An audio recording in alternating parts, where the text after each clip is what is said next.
नमस्कार,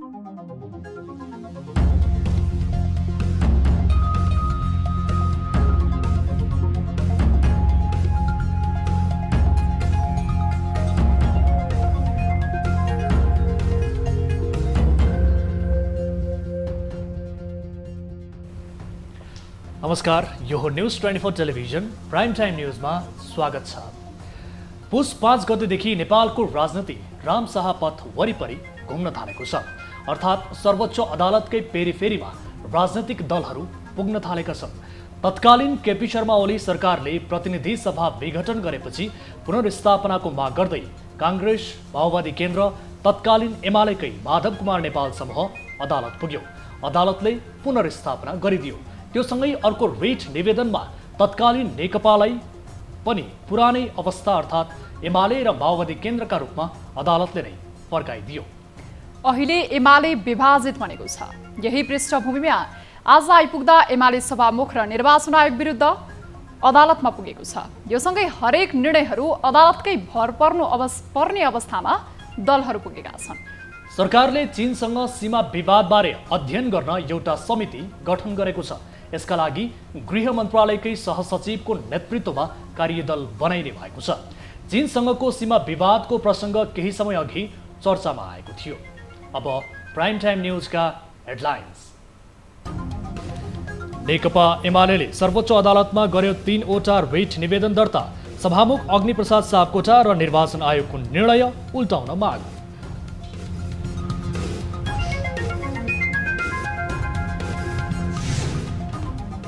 सरकारले हुम्लामा चीनसँगको सीमा विवाद अध्ययन गर्ने। शेयर कारोबार प्रकरणमा मुछिएका धितोपत्र बोर्डका अध्यक्षबारे छानबिनका लागि आयोग गठन।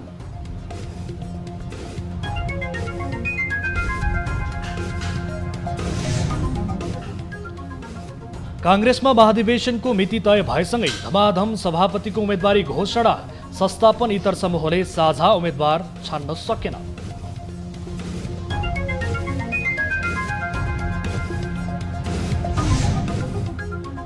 काठमाडौँ उपत्यकामा वैशाख 17 गतेदेखि जारी निषेधाज्ञा हट्यो। कोभिड-19 सङ्कट व्यवस्थापन केन्द्रसँग समन्वय गरी विद्यालयहरू सञ्चालन गर्न सक्ने।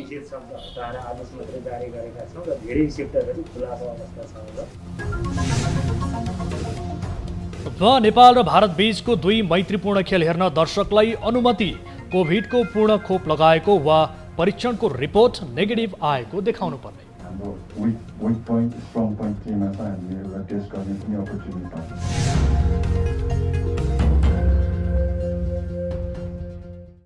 हामी निरन्तर न्यूजमा छौं। नेकपा एमालेले सभामुख अग्निप्रसाद सापकोटा र निर्वाचन आयोग विरुद्ध सर्वोच्च अदालतमा दायर गरेको रिटको सुनवाई शुक्रबारलाई तोकिएको छ। एमालेले सर्वोच्च अदालतमा 3वटा रिट निवेदन दर्ता गरेको। एमालेले भदौ 1 मा 14 सांसदलाई कारवाही गर्दै पदमुक्त गर्न संसद सचिवालयमा पत्र पठाए पनि सभामुखले रोकेर राखेको र पछि कारवाही नहुने भनी गरेको निर्णय कानुन विपरीत रहेको भन्दै त्यसलाई उल्ट्याउनु पर्ने माग गरेको छ। यसैगरी दोस्रो रिट निवेदनमा 39 जना सांसदहरू मात्रै भएको अवस्थामा निर्वाचन आयोगले 55 जना सांसदको शनाखत गरी नेकपा एकीकृत समाजवादी दर्ता गर्नु त्रुटिपूर्ण भएको भन्दै त्यसलाई बदर गर्नुपर्ने माग गरेको छ। यसैगरी झलनाथको वारिसनामामा स्वीकारेको विषयलाई पनि बदर हुनुपर्ने रिट निवेदनमा माग गरिएको छ। भदौ 22 गतेसम्ममा दल रोज्न पाउने भएपछि नेकपा एमाले छोड्ने क्रम जारी रहेको छ। 2074 सालको आम निर्वाचनमा माओवादी केन्द्रसँग कार्यगत एकता गर्दै पहिलो दल बनेको एमाले फुटसँगै सङ्घदेखि प्रदेशसम्ममा विपक्षी दल बन्न पुगेको छ। 4 प्रदेशको नेतृत्व गरेको एमालेसँग हाल प्रदेश 1 र बागमती 2 प्रदेशमा मात्र नेतृत्व रहेको छ। तर यी प्रदेशहरूमा पनि एमाले अल्पमतमा छ।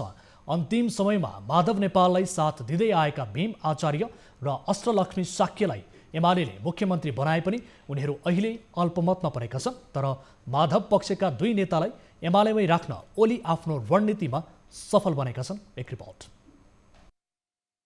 माधव नेपाल नेतृत्वको नेकपा एकीकृत समाजवादी गठन प्रक्रियासँगै एमाले अध्यक्ष ओलीले फुटको असर कमभन्दा कम बनाउन माधव नेपाल नजिक रहेका बागमती प्रदेशकी अष्टलक्ष्मी शाक्य र प्रदेश 1 का भीम आचार्यलाई अन्तिम समयमा मुख्यमन्त्री बनाए।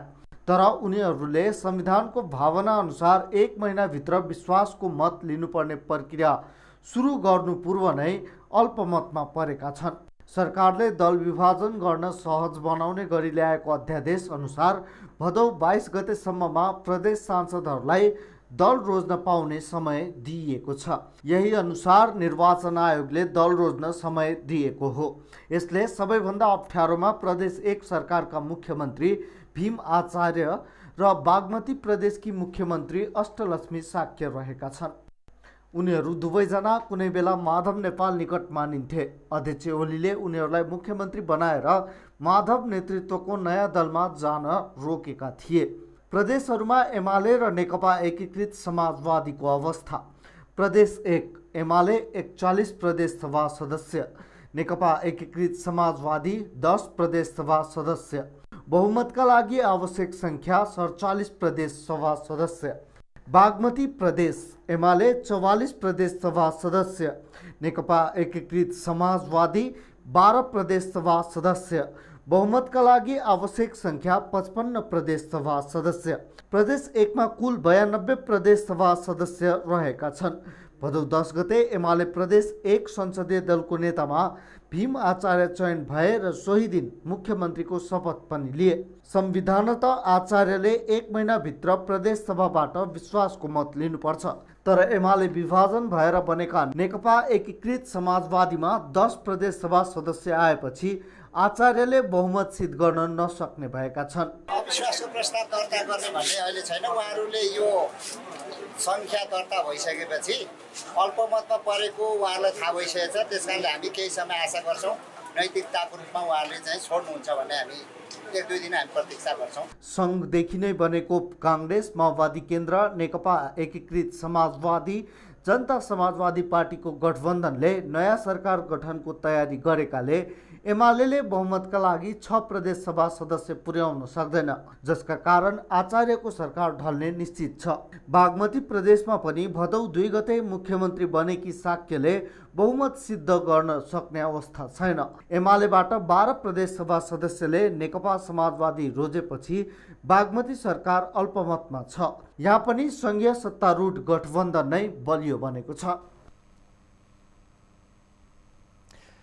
शेयर खरिद प्रकरणमा मुछिएका धितोपत्र बोर्डका अध्यक्ष शिशिर कुमार ढुङ्गानाको विषयमा छानबिन गर्न सरकारले एक जाँचबुझ आयोग गठन गरेको छ। मन्त्री परिषदको आज बसेको बैठकले शेयर खरिद प्रकरणमा अध्यक्ष ढुङ्गानाको संलग्नताबारे छानबिन गर्न उच्च अदालतका पूर्व न्यायाधीश अनन्तराज डुम्रेको अध्यक्षतामा प्राध्यापक नारायण प्रसाद पौडेल, कानुन आयोगका सहसचिव अर्जुन कुमार खड्का सदस्य रहेको आयोग गठन गरेको हो। बैठकले हुम्लामा चीनसँगको सीमा विवाद अध्ययन गर्न समिति गठन गरेको छ। हुम्लाको नाम्खा गाउँपालिकाको लिमी लाप्चादेखि हिल्लासम्मको सीमा क्षेत्रमा उठेको समस्या अध्ययन गर्न समिति बनाउने भएको हो। गृह मन्त्रालयका सहसचिवको संयोजकत्वमा नापी विभाग, नेपाल प्रहरी, सशस्त्र प्रहरी र सीमा विज्ञ सहितको समिति गठन गर्ने सरकारको तयारी छ। यस्तै बैठकले नेपालमा कोरोना खोपको क्लिनिकल ट्रायलका लागि अनुमति दिने निर्णय पनि गरेको छ। काङ्ग्रेसमा महाधिवेशनको मिति तय भएसँगै नेताहरूले धमाधम सभापतिको उम्मेदवारी घोषणा गरेका छन्। काङ्ग्रेसका केन्द्रीय सदस्य एवं संगठन विभाग प्रमुख गोपालमान श्रेष्ठले 14औं महाधिवेशनमा सभापति पदमा उम्मेदवारी दिने घोषणा गरेका छन्।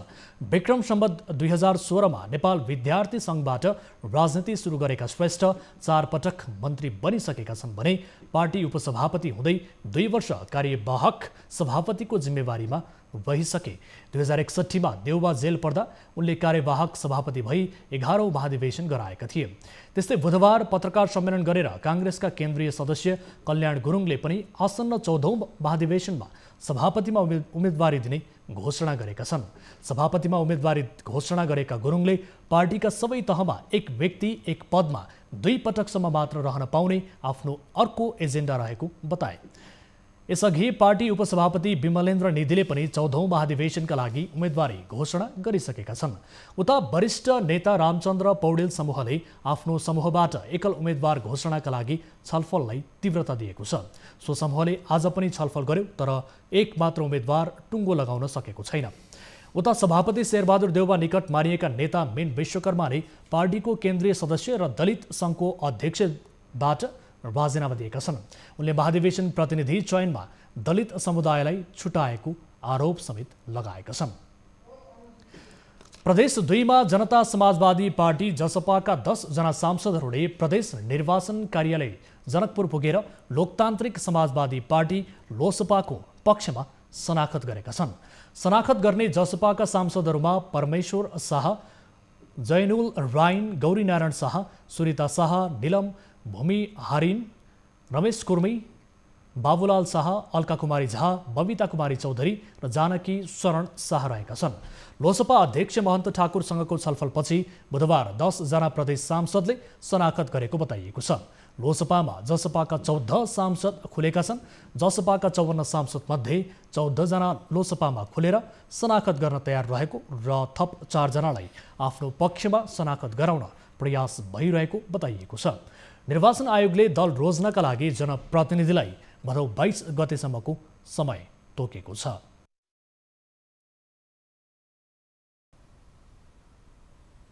हामी निरन्तर न्युजमा छौं।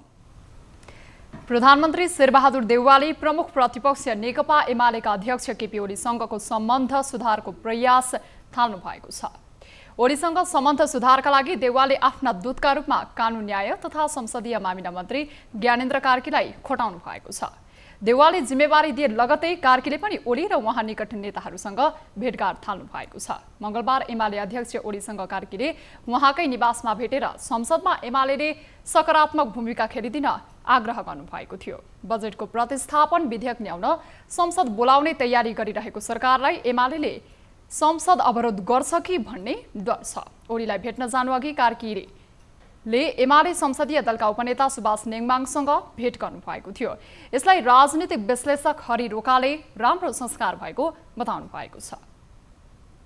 सरकारले ल्याएको न्यूनतम साझा कार्यक्रममा सामान्य छलफल समेत नगरेको भन्दै प्रतिपक्षी रुष्ट बनेको थियो। सरकारप्रति खरो आलोचनामा उत्रिएका ओलीसँगको यो भेट देउवा प्रधानमन्त्री भएपछि सरकारको तर्फबाट पहिलो पटक भएको हो। कांग्रेसका नेता अर्जुन नरसिंह केसीले प्रमुख प्रतिपक्षीलाई भेट्नु लोकतान्त्रिक प्रक्रिया भएको बताउनु भएको छ। सत्तारूढ नेपाली कांग्रेस विपक्षी दल एमालेसँग राम्रो सम्बन्ध बनाउने प्रयासमा रहेको छ। अब बोलाइने संसदमा एमसीसीको विषय पनि प्रवेश गर्ने तयारीमा प्रधानमन्त्री देउवा रहनु भएको छ। आफ्नै गठबन्धनबाट असहयोग हुने सम्भावना भने प्रबल रहेको छ। पछिल्लो 24 घण्टामा देशभर 2052 जनामा कोरोना भाइरसको संक्रमण पुष्टि भएको छ। आज पत्रकार सम्मेलनमा स्वास्थ्य मन्त्रालयले 10,612 पीसीआर गर्दा 1,648 र 4,332 एन्टिजेन परीक्षणमा 404 जनामा संक्रमण पुष्टि भएको जानकारी दिएको छ। यसैगरी सोही अवधिमा 3,030 जना कोरोना संक्रमण मुक्त भएका छन्। यस्तै बितेको 24 घण्टामा 20 जनाले ज्यान गुमाएका छन्। हालसम्म कोरोनाबाट मृत्यु हुनेको संख्या 10,770 जना पुगेको छ। काठमाडौँ उपत्यकामा 719 जनामा संक्रमण पुष्टि भएको छ, जसमध्ये काठमाडौँमा 471, भक्तपुरमा 146 र ललितपुरमा 102 जना संक्रमित भेटिएका छन्। काठमाडौँ उपत्यकाका 3वटै जिल्ला प्रशासन कार्यालयले 5 महिनादेखि जारी निषेधाज्ञा हटाएको छ। गत वैशाख 16 गतेदेखि लागू रहेको निषेधाज्ञा अब निषेध शब्दलाई हटाएर आदेश जारी गरेको जिल्ला प्रशासनले जनाएको छ। यो सँगै विद्यालय बाहेक सबै व्यवसाय मापदण्ड अपनाएर सञ्चालन गर्न पाइने भएको छ। एक रिपोर्ट। जिल्ला प्रशासन कार्यालय काठमाडौँ, ललितपुर र भक्तपुरले विद्यालय बाहेक सबै व्यवसाय मापदण्ड अपनाएर खोल्न पाइने जनाएको छ। अब यसअघि बन्द रहेका रात्रिकालीन मनोरञ्जनात्मक व्यवसाय र सिनेमा हल पनि खोल्न पाइने जिल्ला प्रशासन काठमाडौँले जनाएको छ। निषेध शब्द हटाएर आदेश मात्रै जारी गरेका छौँ र धेरै सेक्टरहरू खुलाको अवस्था छ। अब खालि अब विद्यालयको हकमा चाहिँ अब भौतिक रूपमा उपस्थित गराएर पठन पाठन गर्न चाहिँ नपाउने, गर्नै परेमा चाहिँ अब स्थानीय तहलाई चाहिँ विद्यालय सञ्चालन गर्ने अधिकार छ। रात्रि व्यवसायहरू पनि खुलेको हो। स्वास्थ्य प्रोटोकल पालना गरेर सबै पेसा व्यवसाय सञ्चालन गर्न पाइने, रेस्टुरेन्ट, होटल लगायत व्यवसायहरू सञ्चालन गर्न पाइने, रात्रिकालीन मनोरञ्जनका व्यवसाय सञ्चालन गर्न पाइने, सिनेमा हल खोल्न पाइने, चाडपर्वहरू स्वास्थ्य प्रोटोकल पालना गरी न्यूनतम सहभागितामा सांकेतिक रूपमा गर्न पाइने, सञ्चालन गर्न नपाइने, शैक्षिक संस्थाहरूले भौतिक उपस्थितिमा पठन पाठन गर्न गराउन नपाइने, गर्नुपर्ने भए नेपाल सरकारले जारी गरेको स्मार्ट लकडाउनको प्रावधानमा रहेर स्थानीय तहहरूले सीसीएमसीसँग समन्वयन गरी विद्यालय सञ्चालनको निर्णय गर्ने, अनावश्यक मानिस जम्मा हुने, भिडभाड गर्ने, सभा जुलुस गर्ने, जात्रा महोत्सव गर्न नपाइने, व्यवसाय सञ्चालन गर्दा जनस्वास्थ्यका मापदण्ड पालना नगरिए कारबाही गरिने चेतावनी प्रशासनको छ। रात्रिकालीन तथा पर्यटन व्यवसायीहरूले व्यापार धराशायी बनेकाले पटक पटक व्यवसाय खोल्न माग गरेपछि र मापदण्ड पालना गरेर व्यवसाय सञ्चालन गर्ने प्रतिबद्धता गरेकाले सबै व्यवसाय खुल्ला गरेको प्रशासनको भनाइ छ। यता स्वास्थ्य मन्त्रालयले नेपाल संक्रमणको अझै उच्च जोखिममा रहेकाले भिडभाड हुने गतिविधि खोल्न हतार गर्न नहुने बताएको छ। यस्तो अवस्थामा नागरिक स्वयं थप सचेत बन्नुपर्ने विज्ञहरूको सुझाव छ। क्यामेरामा सुनिल गुरुङका साथ टिभी जर्नलिस्ट रिया भण्डारी, काठमाडौँ। कक्षा 12 को स्थगित परीक्षा 30 भदौबाट सञ्चालन हुने भएको छ। बोर्डले 30 भदौदेखि 8 असोजसम्म होम सेन्टरबाट परीक्षा सञ्चालन गर्ने निर्णय गरेको जनाएको छ। स्वास्थ्य मन्त्रालय, शिक्षा मन्त्रालय र कोभिड-19 सङ्कट व्यवस्थापन केन्द्रको सहमतिमा परीक्षा सञ्चालन गर्ने निर्णय भएको जनाइएको छ। परीक्षाको रुटिन समेत बोर्डले प्रकाशित गरिसकेको छ। यसअघि कक्षा 12 को परीक्षा 2 पटक स्थगित भएको थियो। पछिल्लो पटक 31 साउनदेखि हुन लागेको परीक्षा कोभिड-19 को महामारीका कारण स्थगित हुँदै आएको थियो। कोरोना भाइरस कोभिड-19 का कारण बन्द रहेको नेपालको पूर्वी नाका काँकरभिट्टा 4 महिनापछि खुकुलो भएको छ। खोपको मात्रा पूरा गरेको कार्ड वा पीसीआर नेगेटिभका आधारमा भारतीय नागरिकलाई नेपाल प्रवेशमा सहज बनाइएको छ। इंडिया से नेपाल अभी आए, वॉकिंग आना पड़ता है, गाड़ी वहाँ पर है, बट ऐसे परमिशन लेके हम लोग कोई प्रॉब्लम नहीं है। बन्दकै अवस्थामा समेत सिफारिसका आधारमा अत्यावश्यक काम तथा आँखा उपचारका लागि दैनिक करिब 200 को हाराहारीमा भारतीय नागरिक नेपाल आउने गरेकोमा नाका खुलेसँगै संख्या बढेर दोब्बर बढी भएको छ। नाकामा खटिएका कर्मचारीका अनुसार सोमबार, मंगलबार र बुधबार दैनिक 500 देखि 700 को संख्यामा भारतीय नागरिक नेपाल आएका छन्। त्यस्तै अत्यावश्यक कामका लागि काँकरभिट्टा नाका प्रयोग गरेर भारत जाने नेपालीलाई पनि आवत जावत गर्न समस्या नरहेको सर्वसाधारण बताउँछन्। पहिले जाँदाखेरि चाहिँ अलिकति असहज थियो इन्डियामा पनि, त्यहाँनिर दुनियाँथरीको चाहिँ नागरिकता पनि रजिस्टर गर्नुपर्ने, त्यहाँनिर रजिस्टरमा सबै आफ्नो नामसाम चढाउनु पर्ने। अहिले त्यस्तो केही पनि भेटिनँ मैले, अलि सहजै थियो। लामो समय नाका बन्द हुँदा व्यापार व्यवसायमा गम्भीर असर परेको भन्दै उद्योग वाणिज्य सङ्घ र होटल व्यवसायी सङ्घ लगायत स्थानीयले माग गरेपछि नाका सहज बनाइएको प्रशासनले जनाएको छ। झापाको काँकरभिट्टा बाहेक अरू नाकाबाट भने आवत जावतमा अझै रोक लगाइएको छ। न्युजहरू अझै बाँकी नै छन्। अब समय हो लाइफ बोय हात धुने ब्रेकको।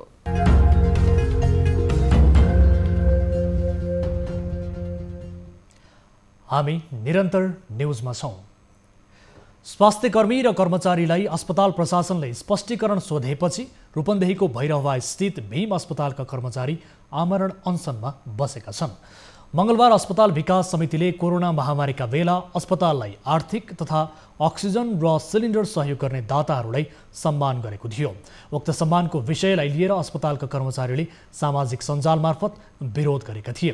कोरोना महामारीमा काम गरेको भत्ता समेत नदिएको र सामान्य विषयलाई लिएर प्रशासनले निरङ्कुशता लाद्न खोजेको आरोप लगाउँदै स्वास्थ्यकर्मीहरूले बुधबारदेखि अस्पताल परिसरमा आमरण अनसन सुरु गरेका हुन्। 3 जना व्यक्तिलाई लेखेका 5 जना, जसमध्ये 3 जना व्यक्तिलाई उहाँले स्पष्टीकरण दिएर तिमीहरूले किन लेख्यौ, यो लेख्न नहुने चिज, तिमीहरू अस्पतालको विरुद्ध काम गर्यौ भनेर हामीलाई कारवाही गर्ने र यो नेतृत्व वर्गलाई हटाएपछि यिनीहरूलाई भ्रष्टाचार गर्न र कर्मचारीलाई हटाउन सजिलो हुन्छ भनेर यिनीहरूले हामीलाई कारवाही हटाउने प्रक्रिया सुरु गरेका हुन्। हामीले कुरा जो उठाएँ कुरा कि कमसेकम मैले लेखेँ यस्तो टेन्टहरू लाग्दै थियो। अनि म सोधेँ के को लाग्दैछ, हामीले के जानकारी छैन यसको विषयमा के हुँदैछ। अनि साँझ थाहा भयो कि मतलब जसले पैसा दिएछन्, देशमा आपत आयो, विपद आयो, विपदको बेलामा कसैले 10 लाख, कसैले 5 लाख, कसैले 2 लाख दियो होला। त्यो मतलब ठिकै भएको हो र त्यति सम्मान गर्नु ठिकै हो। आमरण अनसनमा 30 बढी चिकित्सक, स्वास्थ्यकर्मी, कार्यालय सहयोगी लगायतका कर्मचारीले समर्थन जनाएका छन्। यता अस्पताल विकास समितिले भने करारका कर्मचारीले आफूहरूले भनेअनुसार प्रशासन चल्नुपर्छ भनेर दबाब दिँदै आएको र सम्मानको विषयलाई लिएर कर्मचारीको आचरणभन्दा बाहिर गएर टीका टिप्पणी गरेकाले स्पष्टीकरण सोधेको जनाएको छ। त्यही अनुसार सबै काम गर्यो भने उहाँहरू खुसी हुनुहुन्छ। मेसु डाक्टरले उहाँले भने विपरीत आफ्नो योजना लागू गर्न खोज्यो भने उहाँको विरुद्धमा जाने, मेसु डाक्टरको सरुवा गर्छु भनेर मन्त्रालयमा उहाँहरू 12औं पल्ट चाहिँ धर्ना जानुहोस्, के अरे डेलिगेसन जानुहोस्। त्यसो गर्दाखेरि एउटा अस्थायी कर्मचारी भएर पुरै अस्पतालको व्यवस्थापन ह्यान्डल गर्न खोज्ने र पुरै व्यवस्थापन र विकास समितिले हामीले भनेको अनुसार चल्नुपर्छ भन्ने जुन नियत छ नि, त्यो नियत देखेर नै चाहिँ मेसु डाक्टर साहबले त्यो चाहिँ स्पष्टीकरण सोध्नको हो।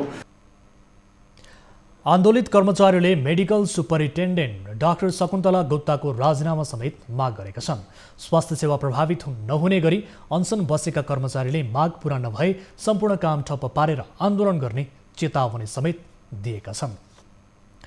डडेलधुराको नवदुर्गा गाउँपालिका क्षेत्रमा खानेपानीको हाहाकार भएको छ। मूलहरू सुक्नुका साथै खानेपानी आयोजनाहरूको संरक्षणको अभावमा जीर्ण भएपछि बडमका 12वटा बस्तीमा खानेपानीको हाहाकार भएको हो। शुद्ध खानेपानीका नाममा करोडौं खर्च भए पनि राजनैतिक खिचातानीकै कारण घर घरमा जडान गरिएको धारामा पानी आउने छाँटकाँट नै छैन। एक रिपोर्ट। विक्रम सम्मत 2051 सालमा पहिलो पटक खानेपानी योजना लागू भई नवदुर्गा क्षेत्रका केही गाउँमा शुद्ध पानी पुर्याइयो, तर त्यो 2 वर्ष पनि टिकेन। त्यसपछि 2069 साल यता बडम गाउँमा 8वटा धारा बनाइए तर पानी आएन। यो समस्या अझै उस्तै छ। बडम गाउँका 12वटा बस्ती खानेपानीको चरम अभाव खेपिरहेका छन्। पानीको यिनै नलाग्नु, यिनै धारा हुनु दुखै भयो। पुरै बगाला लेउडाल बैठो पानी आयो, पानी पनि यहाँ पुगे बल्ल 4-5 दिन पुग्यो। यति नला त्यो पानी भरभर अब यो अवस्थामा सोधौ म पानी। बडम गाउँवासी वर्षातको समयमा इनारको पानी र गर्मीयाममा रडुवा खोलाको पानी प्रयोग गरिरहेका छन्, तर घर नजिक खोला तथा इनार नहुँदा घण्टौं हिँड्नु पर्ने तथा पालो कुर्नु पर्ने बाध्यता छ। पानी एक बार आ लायो भने महिना दिनमा एक सौ दिन एक सालभरि पुरा हजुर हामीलाई पानी नपाइया। गोरु बाख्रा कसैका खर्क कसै कहाँ सायती टोयलेट देखिला हाल्ला ती बलधारीको पानी छोड लाग्दा खानान हामीलाई त बडा छ। गत वर्ष संघीय सरकारको समपूरक बजेटमा बृहत खानेपानी आयोजना बडमका लागि स्थानीय सरकारले 1 करोड 90 लाख बजेट छुट्यायो, तर खानेपानी धारा बगाल गाउँमा बनाइदा समस्या नटरेको स्थानीयको गुनासो छ। पानीको एकदमै समस्या छ। बडम गाउँमा पानी एकदम नाजुक अवस्थामा छ। पानीमा यो गाउँपालिका लगायत वडाबाटै टाइममा योजनाहरू विनियोजित भएको हुन्छ। अहिले खानेपानीको अध्यक्ष वडा अध्यक्ष रघुनाथ भट्ट हो। यहाँ हाम्रो यतातिर खानेपानीमा अहिलेसम्म कुनै किसिमको क्रियाकलाप गरेको छैन। बडम गाउँमा 11 किलोमिटर टाढाबाट विगतमा पनि खानेपानी ल्याइएको थियो, तर मर्मत सम्हारको अभाव तथा मूल नजिकका स्थानीयले पाइप काटिदिँदा आयोजना नै जीर्ण बन्यो। अहिले खण्डिया खोलाबाट पानी ल्याउने गरी बृहत खानेपानी योजना निर्माणाधीन अवस्थामा छ। अबको 1 साताभित्रै निर्माण कार्य सम्पन्न हुने निर्माण व्यवसायीले बताएका छन्। न्युज 24 टेलिभिजनका लागि डडेलधुराबाट टिभी जर्नलिस्ट उत्तर विष्टको रिपोर्ट। हामी निरन्तर न्युजमा छौं। सरकारले आम नागरिकका लागि दिनुपर्ने आधारभूत आवश्यकता पूरा नगरेको भन्दै वादी समुदाय आन्दोलनमा होमियो। पछाडि पारिएका यो समुदायले संघदेखि प्रदेश सरकारसम्मको ध्यानकर्षण गराउँदै आएको छ। आफ्नो अधिकार पूरा गर्न दबाब दिएको वादी समुदायसँग कर्णाली प्रदेश सरकारले गत फागुन 26 गते 5 बुँदे सम्झौता पनि गरेको थियो। सहमतिपछि 16 दिनसम्म धरनामा बसेका वादी समुदाय घर फर्किएका थिए, तर सम्झौताको 6 महिनामा पनि सहमति कार्यान्वयन हुन सकेको छैन। एक रिपोर्ट।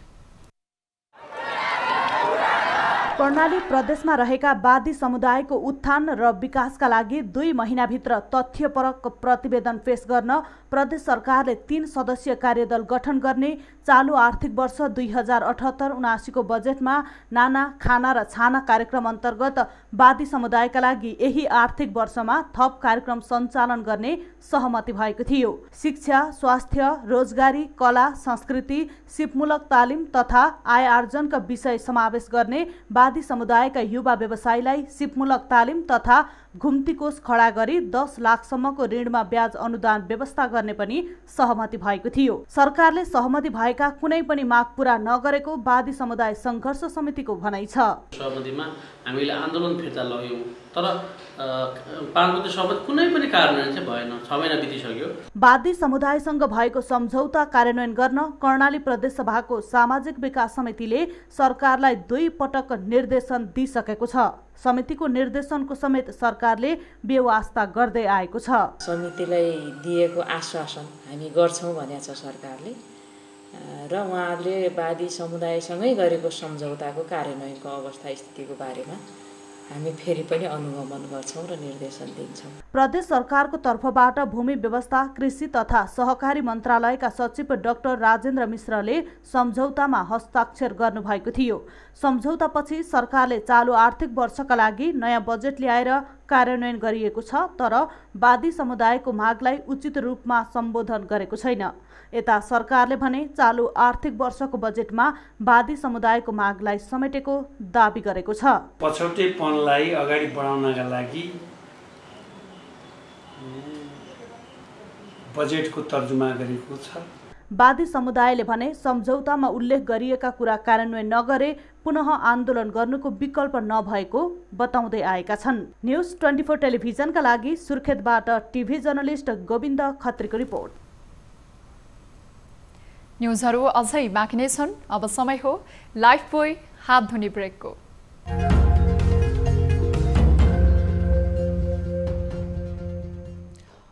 हामी निरन्तर न्युजमा छौं।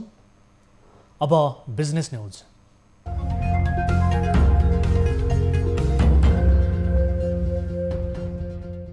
अभिनेत्री करिश्मा मानन्दर प्रबन्ध निर्देशक रहेको कम्पनी नेपालका लागि इन्टेक्स कम्पनीको आधिकारिक विक्रेता बनेको हो। कम्पनीको शुभारम्भ गर्दै मानन्दरले घरयासी रूपमा प्रयोग हुने इलेक्ट्रोनिक सामान खरिद गर्दा यो कम्पनीलाई रोज्ने विश्वास व्यक्त गर्नुभयो। धेरै नै मेहनत पछाडि हामी यहाँहरू समक्ष आउन सफल भएका छौँ र आशा छ यहाँको साथले यसलाई अझै चाहिँ सम्पूर्ण नेपाली जनता सामु यसलाई लानलाई निकै सहयोग मिल्नेछ भन्ने मैले विश्वास लिएको छु। विश्व बजारमा स्थापित ब्रान्ड इन्टेक्स कम्पनीका सामानहरू गुणस्तरीय र भरपर्दो भएकोले नेपालको नम्बर 1 ब्रान्ड बन्ने लक्ष्य कम्पनीले लिएको छ। कम्पनीका सामानमा 1 वर्षदेखि 10 वर्षसम्म वारेन्टी भएको छ। 25 वर्ष अघि यस ब्रान्डका सामानहरू अन्तर्राष्ट्रिय बजारमा भित्रिए पनि नेपालमा भने अप्लायन्स र स्मल होम अप्लायन्सका सामान आधिकारिक रूपमा पहिलो पटक भित्रिएका हुन्। निवर्तमान प्रधानमन्त्री केपी शर्मा ओली सरकारले अध्यादेशबाट ल्याएको बजेटलाई प्रतिस्थापन विधेयकबाट परिमार्जन सहित निरन्तरता दिने या नयाँ बजेट ल्याउने भन्ने विषयमा अझै अन्यल कायम रहेको छ। गठबन्धनका दलहरूबीच स्पष्ट सहमति भएको अवस्थामा प्रतिस्थापन विधेयक र नयाँ बजेट दुवै तहमा प्राविधिक रूपमा अर्थ मन्त्रालय बजेटको तयारीमा जुटेको छ। निवर्तमान अर्थमन्त्री विष्णु पौडेलले अध्यादेशबाट ल्याएको बजेटलाई 2 महिनाभित्रमा प्रतिस्थापन गर्नुपर्ने हुन्छ। आर्थिक वर्ष 2078-79 साउनदेखि नै लागू भएको छ। 1.5 महिना बितिसक्दा पनि बजेटको अन्योलताको कारण गठबन्धन सरकार दबावमा परेको हो। 5 दलीय सत्तारूढ गठबन्धन सरकारका अर्थमन्त्री जनार्दन शर्माले नयाँ बजेट ल्याउने बताउँदै आएका छन्। ओली नेतृत्वको अघिल्लो सरकारले अध्यादेश मार्फत ल्याएको बजेट संघीय संसदबाट पारित गराउनु पर्ने हुन्छ। विशेष राजनैतिक परिस्थितिमा बनेको वर्तमान शेरबहादुर देउवा नेतृत्वको सरकारले अध्यादेशबाट बजेट पारित गर्ने अवस्था नभएपछि अर्थ मन्त्रालय नयाँ बजेटको तयारीमा जुटेको हो। अर्थ मन्त्रालयका अनुसार गठबन्धन दलहरू बीचको सहमतिको आधारमा अर्थले पूर्ण र प्रतिस्थापन दुवै खालको बजेटको तयारी गरेको छ। भदौ 30 गतेबाट अध्यादेश निष्क्रिय बन्छ। यस अगावै प्रतिस्थापन विधेयकको मस्यौदा बनाउन अर्थमन्त्रीका आर्थिक सल्लाहकार डाक्टर सुरेन्द्र उप्रेती, सचिव मधुकुमार मरासनी, सहसचिव भूपाल बराल सम्मिलित एक टोली बनाएका छन्। यो टोलीले भदौ मसान्त अगावै बजेट संशोधनका लागि विधेयकको मस्यौदालाई पूर्णता दिने काम जारी राखेको छ। अध्यादेशबाट ल्याइएको बजेटलाई प्रतिस्थापन गर्न सकिने आधार रहेको कानुनविदको तर्क छ। विशेष परिस्थितिमा बनेको सरकारले प्रतिस्थापन विधेयक ल्याएर पुरानो बजेटलाई परिमार्जन गरी बजेटको प्राथमिकता र कार्यक्रमहरू परिवर्तन गर्न सक्ने अर्थविदको तर्क छ। गठबन्धन दलहरूबीच प्रतिस्थापन विधेयकलाई निरन्तरता दिने या नयाँ कार्यक्रम र प्राथमिकता सहित बजेट ल्याउने भन्ने अन्यल रहेको छ। यद्यपि नयाँ आर्थिक वर्ष सुरु भएको 1.5 महिना भइसक्दा पनि गठबन्धनको सरकार बजेटको स्पष्ट खाका दिनको लागि दबावमा परेको छ। सरकार बजेटविहीन अवस्थामा बस्दा थप अन्यल र अस्थिरता बढ्न सक्ने अवस्था छ। न्युज 24 टेलिभिजनका लागि टिभी जर्नलिस्ट नवराज चालिसेको रिपोर्ट। शेयर बजारमा 226 कम्पनीको शेयर किनबेच हुँदा कुल 9 अर्ब 35 करोड रुपियाँ बराबरको कारोबार भएको हो। बजार खुलेको सुरुमा 3011 अङ्कसम्म सूचक पुगेकोमा क्रमशः घटेर 2961 अङ्कसम्म बजार खुम्चिएको थियो। बुधबार नेप्से परिसूचक 1.14 अङ्कले बढेर 2976.98 बिन्दुमा पुगेको छ। शेयर बजारमा अघिल्लो कारोबार 13 अर्बभन्दा बढीको खरिद बिक्री भएको बजारमा यस दिन 9 अर्बको शेयर कारोबार भएको छ। यस दिन 226 कम्पनीको 1,04,342 पटकको कारोबारमा 9 अर्ब 35 करोड 17,49,000 रुपियाँ बराबरको 1 करोड 71,82,000 किता शेयर खरिद बिक्री भएको हो। यस दिन 13 उपसमूह मध्ये 4 उपसमूहको परिसूचक बढेको छ भने बाँकी 9 उपसमूहको परिसूचक घटेको छ। होटल तथा पर्यटन उपसमूहको परिसूचक सर्वाधिक 3.76% बढेको छ। त्यसैगरी जीवन बीमा उपसमूहको परिसूचक 0.44%, बैंकिङको 0.4% र लगानीको 0.01% बढेको छ। ओह्रालो लागेका उपसमूह मध्ये यस दिन वित्त उपसमूहको परिसूचक सर्वाधिक 2.75% घटेको छ। अन्य उपसमूहको परिसूचकको गिरावट दर 1% भन्दा कम रहेको छ।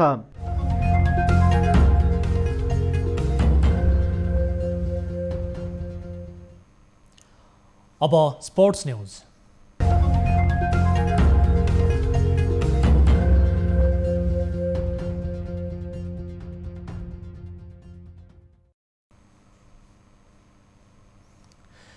तेह्रौं संस्करणको साफ च्याम्पियनसिप फुटबलको तयारीमा रहेको दुई चिर परिचित फुटबल प्रतिद्वन्दी नेपाल र भारत बिहिबार आम्ने सामने हुँदैछन्। काठमाडौँ स्थित दशरथ रङ्गशालामा हुन गइरहेको यो ऐतिहासिक खेललाई यसअघि कोरोना महामारीले केही खल्लो बनाउँछ कि भन्ने अड्कलबाजी गर्न थालिएको थियो। तर अब भने स्वास्थ्यका मापदण्ड अवलम्बन गर्दै खेल हेर्न दर्शकलाई समेत रङ्गशाला प्रवेश गराउने निर्णय भएसँगै दुई छिमेकी मुलुक बीचको मैत्रीपूर्ण खेल थप रोमाञ्चित हुने अपेक्षा लिइएको छ। एक रिपोर्ट। भारत विरुद्ध नेपालले पहिलो पटक घरेलु मैदानमा अन्तर्राष्ट्रिय मैत्रीपूर्ण फुटबल खेल्दैछ। दशरथ रङ्गशालामा हुने खेल बेलुका 5:30 बजे सुरु हुने अखिल नेपाल फुटबल सङ्घले जनाएको छ। यसअघि समर्थकलाई मैदान प्रवेश गर्न दिने वा नदिने अन्यल रहँदा खेलको अघिल्लो दिनसम्म दर्शक र खेलाडीहरू चिन्तित हुनु स्वाभाविक थियो। तर पहिलो पटक दशरथ रङ्गशालामा हुन लागेको यो ऐतिहासिक प्रतिस्पर्धाका लागि भने खेलाडीहरूले समेत दर्शकको उपस्थिति खोजिरहेका थिए। अन्ततः खेलाडी र यन्फाले चाहे अनुसार नै सरकारले कोरोना संक्रमणबाट बच्ने मापदण्ड पूरा गर्दै दर्शक प्रवेशको मान्यता दिएसँगै खेलाडी र समर्थकमा पनि हौसला बढेको छ। नेपालले भारतलाई पछिल्ला 6 खेलमा हराउन सकेको छैन, अर्थात् 8 वर्ष यता नेपाल भारत विरुद्ध जितविहीन छ। पछिल्ला खेलका यी नतिजालाई आधार मान्ने हो भने भारत विरुद्ध जित निकाल्न नेपाललाई फलामको चिउरा चपाउनु सरह नै हुन सक्छ। तर मुख्य प्रशिक्षक अब्दुल्लाह अलमुताइरीको प्रशिक्षणमा रहेको यसपटकको टिम भने भारतलाई कडा चुनौती पेश गर्ने तयारीमा छ। त्यसमाथि नेपालले घरेलु मैदानको समेत फाइदा उठाउने मौका छ। दुवै टिमले यो खेललाई साफ च्याम्पियनसिप अघिको अवसरको रूपमा लिए पनि लक्ष्य भने जित्नै छ। फिफा वरियतामा 168औं स्थानमा रहेको नेपाल 63औं स्थानमाथि रहेको भारतलाई चुनौती दिँदै राम्रो नतिजा निकाल्ने लक्ष्यका साथ मैदान उत्रिनेछ। भारत पनि यसअघिको दबदबालाई कायम राख्दै राम्रो नतिजा निकाल्न चाहन्छ। We want show the people in Asia and the world we are real Gorkhali. We must win the 2 games. We will not play for draw. We must win. We will play for win. Not to make the people happy. If you want to make the people happy, it's easy. The most important job for our national team, make the people proud of their national team. Of course, not everything is ideal, but I just hope that the games will be good, that we're going to provide good and exciting football.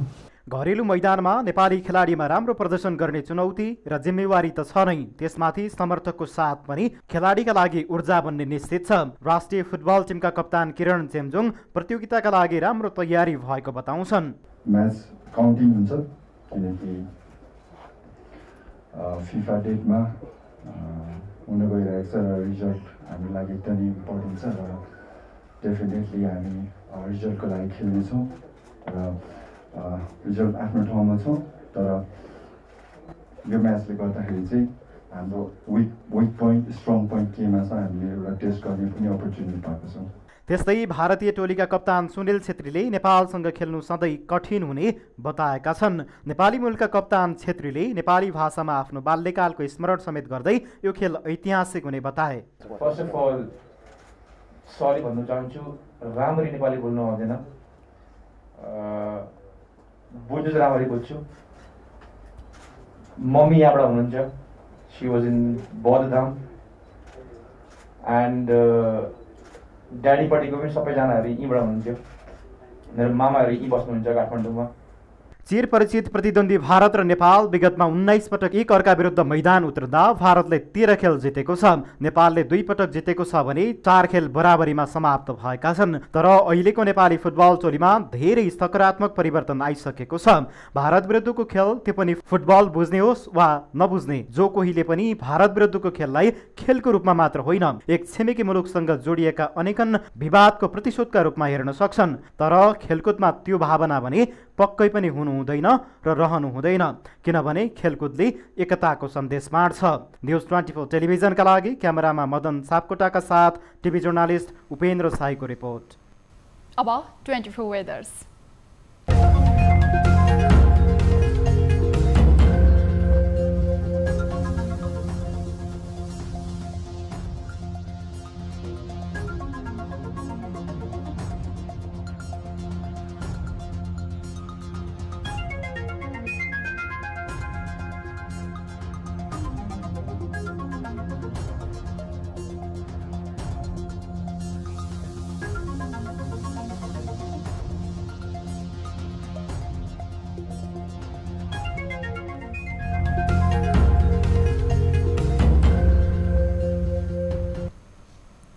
अब prime time news सक्नु अघि अहिलेसम्मका headlines पुनः एकपटक। नेकपा एमाले सर्वोच्च अदालतमा गर्यो 3वटा writ निवेदन दर्ता। सभामुख अग्निप्रसाद सापकोटा र निर्वाचन आयोगको निर्णय उल्ट्याउन माग।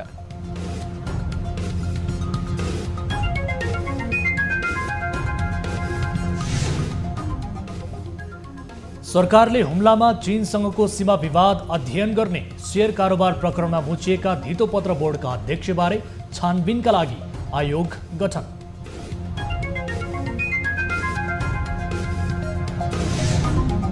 कांग्रेसमा महाधिवेशनको मिति तय भएसँगै धमाधम सभापतिको उम्मेदवारी घोषणा। संस्थापनेतर समूहले साझा उम्मेदवार छान्न सकेन।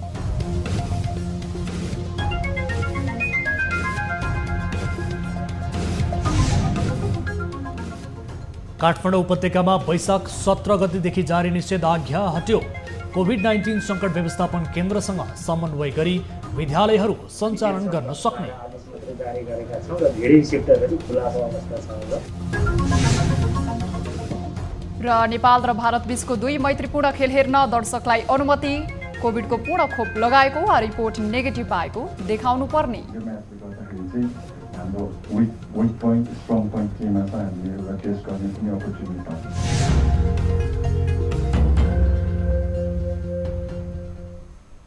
प्राइम टाइम न्यूज अहिलेलाई यति नै। जाँदा जाँदै ताली र गालीका लागि हामीले सोधेको प्रश्न, सरकार गठन भएको 2 महिना हुन लाग्दा पनि मन्त्री परिषद विस्तार हुन नसक्नु गठबन्धन दलको कमजोरी हो भन्नेले तालीमा र होइन भन्नेले गालीमा।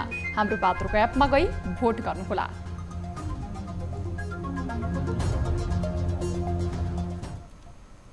थप न्यूजका लागि हाम्रो वेबसाइट www.news24nepal.com हेर्नुहोला। साथै हामीलाई फेसबुक, ट्विटर र युट्युबमा पनि फलो गर्न सक्नुहुनेछ। यस्तै मोबाइल, इमेल र भाइबरबाट केही समस्या र गुनासा छन् भने 24 हेल्प डेस्कमा सम्पर्क गर्न सक्नुहुनेछ। हामी निरन्तर न्यूजमा छौँ। नमस्ते।